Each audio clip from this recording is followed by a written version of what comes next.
bench guys, Kyle had a couple of big dunks there that really woke you up in that fourth quarter. How big was the production off the bench? We talked about activity and defense, and that was the stretch where we got on the floor for loose balls. We were extremely active with our hands, and I think that kind of turned the game a little bit. Just defensively, we dialed it up a notch, and that paid dividends for us. Jacque, what did you see from Tobias tonight? Well, overall, I thought a few times he bailed us out at the end of a shot clock violation. So the ability to make shots, that's crucial in this league, and he has that ability.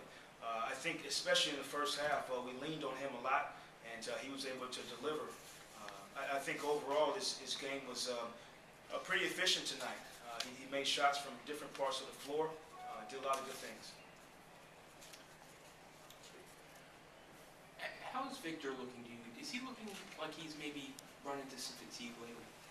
Well, I've really been trying to manage those minutes a little bit, Josh. You take last night, I think he played 20-some-odd minutes last night, and what I love about it is you take the possession where it really was a big possession where he dove on the floor and got a loose ball and ended up going down. We get a layup out of it, and those are the things that make him special, and we'll continue to push him. I'll gauge his minutes to see how he feels, but he's been taking care of it. Bless you. Coach, Michael Carter-Williams had 12 points in that first quarter, but the rest of the way you held him to 2 for 14 shooting. How were you able to limit him the final 3 quarters? Well, I think he came out extremely aggressive. He didn't play probably to his standards or what he wanted to at their place, so he came out really aggressive. Both of those guys picked up fouls early, so we had to manage the foul situation.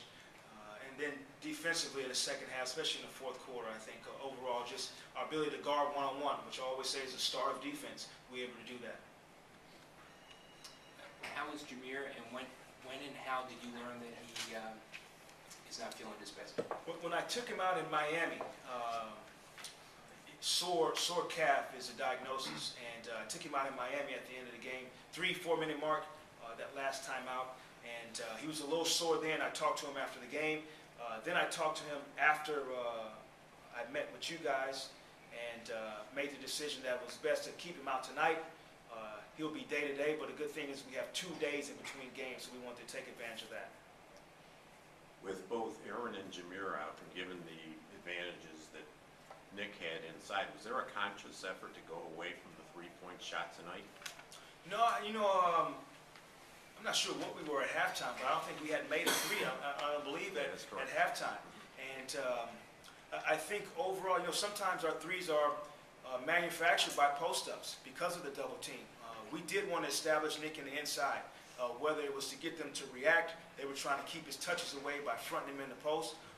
We were able to use pick and roll out of that to get an advantage. And so overall, we did want to establish him in the post, but I would have liked for us to make threes also. Coach, what did you see from Adonis Thomas tonight? Well, he got a good look out on the floor. He got some good minutes. First of all, defensively, I thought he stayed in front of the ball. He was guarding 2 different guys, and at one point he was guarding Eric Maynard, who's a point guard, so his ability to stay in front of the ball is good. I thought his shots were good, a good attack to the rim, so I think he took advantage of his minutes tonight. Jacque, you said that a key down the stretch is you want to see the young kids get a little bit better every night. The way Etuan and Kyle are playing now, I mean, they're both in a good spot. They're both giving you pretty consistent minutes every night. How proud are you what you're getting from them off the bench? I hope the guys just realize, what we're trying to build towards and being consistent every night. That's the mark of you heading in the right direction, I believe. And, you called upon Etuan tonight and he delivers. And then Kyle, just his ability to be patient on the floor and make things happen. And overall, those guys, I'm telling you, they have been putting in a lot of work, each with their coaches and staying after it and watching film, and just their preparation going forward has been really good. And I think that's why they're finding success. Coach, he didn't have the greatest offensive night, but how did Ronnie look to you, considering he hadn't played since January 31st and that tonight was his first start in over 2 years? Can always count on him, his ability to defend the basketball. He had some looks that didn't go in, but I think overall his energy throughout the course of the game was great. And I thought he was pretty good guarding Eric Maynard, who gave us a little trouble in Philly. And then Vucevic has a double-double in 11 of the last 14 games. It seems like health-wise, he's been holding up well. What's the next step in his progression? Well, he'll just continue to grow, on both ends of the floor. Still being big and a presence for us at the rim, knowing when to be vertical at the rim, when to shot block, when to come over and just have position. Those things he'll continue to get better at. And then offensively, just the nuances of when to duck in, which hand you're going to hold up on which side of the floor, how you're going to seal. So those things he'll get better at, and because we'll allow him to. All right, thank you.